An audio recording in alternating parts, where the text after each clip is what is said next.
Bonjour à tous et bienvenue pour une nouvelle vidéo. Aujourd'hui nous allons parler de la face cachée des étiquettes.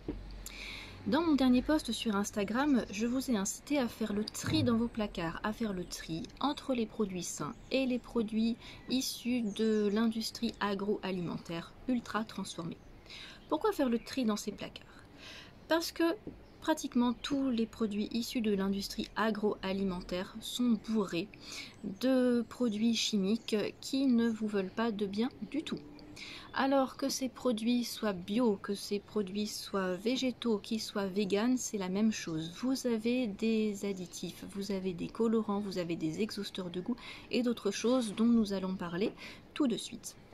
Alors qu'est-ce que c'est que ces produits?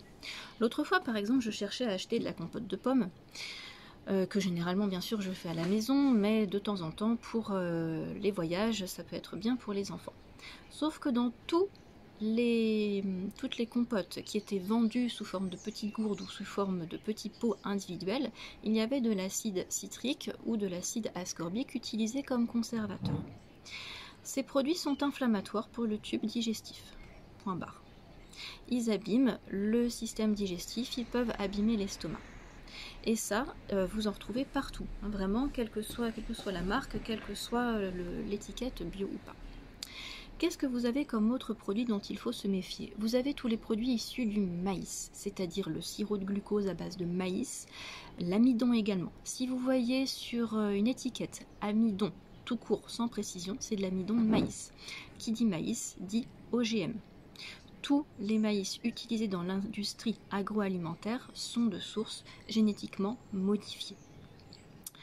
Après, vous avez tous les dérivés de ce qu'on appelle le monoglutamate de sodium. Quels sont ces produits dérivés? Vous avez excusez-moi, les arômes naturels. Vous avez la levure maltée. Vous avez tout ce qui est malt d'orge, vous avez les carragéanes, vous avez la dextrose et encore beaucoup de choses. Le monoglutamate de sodium est un produit fabriqué par l'industrie chimique et utilisé dans l'agroalimentaire pour tout simplement perturber votre système neurologique. Le monoglutamate de sodium est un perturbateur des informations transmises des neurones aux autres neurones, tout simplement. Qu'est-ce que ça signifie? C'est que vous pouvez avoir de grandes perturbations au niveau du cerveau et au niveau neurologique. Je vais vous donner quelques exemples. Vous pouvez avoir des pertes de mémoire, vous pouvez avoir du brouillard mental, de la confusion mentale, vous pouvez avoir des troubles alimentaires, vous pouvez avoir de l'anxiété, vous pouvez avoir de la dépression, vous pouvez vous sentir instable émotionnellement, vous pouvez avoir des pertes de mémoire. Si on pousse très très loin, ça peut aller jusqu'à la maladie d'Alzheimer. Donc il faut vraiment se rendre compte de la toxicité de ces produits utilisés dans l'industrie agroalimentaire. Je ne parle même pas de tous les colorants, de tous les additifs qui commencent par E, qu'on trouve dans tous les produits pratiquement destinés aux enfants. Qu'est-ce que c'est le problème avec les produits comme les bonbons, les sodas, les glaces dans lesquels vous trouvez ce genre d'additifs? C'est pas tant le sucre en soi, quoique le sucre utilisé, ce n'est pas du sucre roux, c'est pas du miel évidemment, c'est du sucre aussi dérivé de la betterave qui est toujours OGM. Mais vous avez aussi tous ces produits chimiques qui sont là pour faire quoi? Ils remplissent le rôle d'exhausteurs de goût. Donc ils vont vous rendre addict aux produits et ils perturbent le cerveau. Donc ça vous rend addict, plus vous en mangez, plus vous en avez envie. Et s'il n'y avait pas ces produits, eh bien, il n'y aurait tout simplement pas de goût, le produit ne serait pas du tout intéressant. Imaginez ce que ça peut faire sur vos enfants. L'hyperactivité, les troubles du comportement. Imaginez qu'on met ça dans les produits, dans le lait maternisé, dans la poudre de lait maternisé pour les nourrissons. On colle des produits qui dégradent le cerveau, qui dégradent les neurotransmetteurs des bébés. Donc vous ne pouvez pas imaginer tout ce que l'industrie agroalimentaire met en place pour vous rendre addict et malade dès votre plus jeune âge.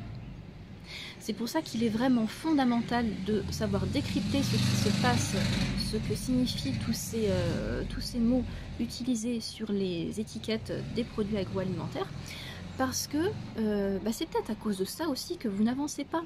Peut-être que depuis plusieurs mois, vous faites énormément d'efforts, vous avez adopté une alimentation végétale, vous essayez d'utiliser plus de produits bio, vous avez introduit beaucoup plus de fruits et légumes, mais peut-être que c'est la pièce manquante du puzzle et que vous continuez de consommer par exemple des yaourts végétaux, mais dans lesquels il y a 3 produits qui sont très mauvais. C'est peut-être pour ça que vous n'arrivez pas à avancer, que vous dites mince mais je fais énormément d'efforts, mais pourquoi est-ce que j'arrive pas à guérir? Pourquoi est-ce que je vois aucune différence entre il y a 6 mois et maintenant? Alors je vous invite vraiment à faire le tri dans vos placards et à faire confiance aux produits bruts tels que la nature nous les donne. Car c'est pas avec des produits transformés que vous allez vous soigner, c'est avec des produits tels que la nature nous les fournit. Avec des vraies tomates, même si elles sont traitées chimiquement, une vraie tomate aura 1000 fois plus de pouvoir que des céréales par exemple. D'accord ?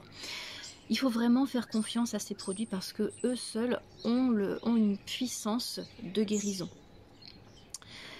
Alors si ce sujet vous intéresse, je vous invite à me contacter pour que nous discutions ensemble de mon programme d'accompagnement. Dans mon programme, justement, je vous apprends à choisir les bons produits et à décrypter ce qu'il y a dans les étiquettes. Et à faire le tri également, bien sûr, dans vos placards. N'hésitez pas à liker, à commenter, à partager cette vidéo et je vous dis à très bientôt.